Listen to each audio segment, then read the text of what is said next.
மிகப்பெரிய பாக்கியம். ஐந்தாவது ரசூலுல்லாஹ் சொன்னார்கள், ரமலானின் இறுதி இரவு,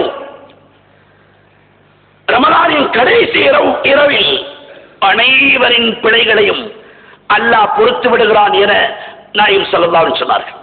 அன்பர்களே, என் இஸ்லாமிய நெஞ்சங்களே, நம் மீது வல்லவனுக்கு எத்தனை பெரிய பாக்கியம், ஆசை. அது மாத்திரமல்ல, ரசூலுல்லாஹ் சொன்னார்கள், ரமலானின் பிந்திய பத்தில் ஓர் இரவுண்டு, லைலத்துல் கைரும் மின் அல்ஃபி ஷஹர், 1000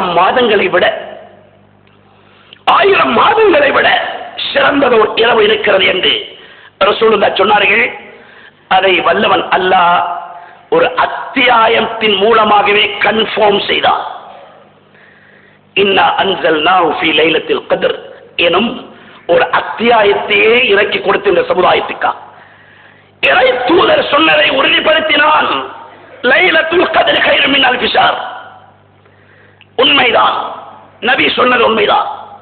அந்த லைலத்துல் கத்ர் இரவு 1000 மாதங்களை விட, 1000 மாதங்கள் அல்ல, கைரும் மின் என்றால், மின் என்றால் 1000 மாதங்களை விட.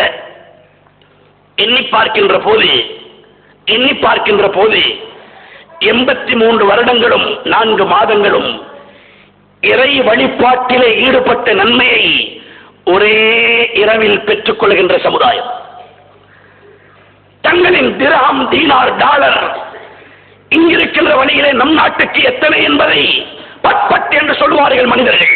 ஆனால் 1000 மாதங்களை விட சிறந்த நன்மை என்பதை எப்படி என்று எண்ணி இதுவரை பார்க்கவில்லை வரும். 83 வருடம் 4 மாதம் அமல் செய்த நன்மை ஓரிரவில் பெற்றுக் கொள்கின்றீர்கள். எனவே அருளுடைய மாதம் இல்லையா? ரஹ்மத்தின் மாதம் இல்லையா? அருள் என்பதே நாம் எதிர்பார்ப்பது போல அழிந்துவிடும் இந்த உலக சௌகரியங்கள் அல்ல.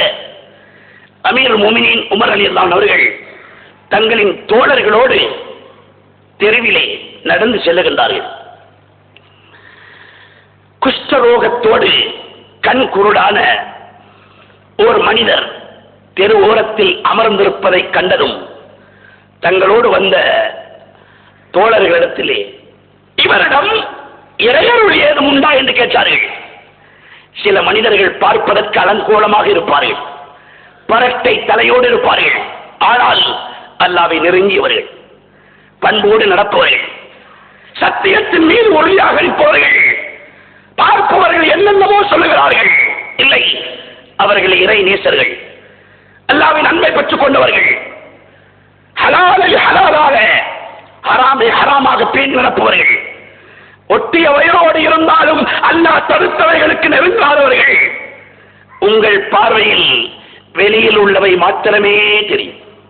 குர்ஆனுக்கும் கருத்துகள் வாஹிர், பாத்தின் என உள் கருத்து, வெளிக்கருத்து என்றெல்லாம் இருக்கின்ற போது மனிதர்களின் பார்வையில் எப்படி ஒரே முடிவுக்கு நாம் வர முடியும்? கண் தெரியாத குஷ்டரோகியான அவரை உமர் ரலியல்லாஹு அன்ஹு அவர்கள் காட்டி, இவரிடம் இறையருள் உண்டா என்று கேட்ட போது, அமீர் முஃமினீன், இவரிடம் என்ன இறையருள் இருக்கிறது? அவரோ கண் குருடர், ஒரு குஷ்டரோகியும் கூட. உமர் ரலியல்லாஹு அன்ஹு அவர்கள் புன்முறுவலோடு சொன்னார்கள், அவரிடத்தில் கேட்டு பாருங்கள், அவர் மிக இலகுவாக சிறுநீர் கழிக்கின்றார், கண்கள் குருடுதான்,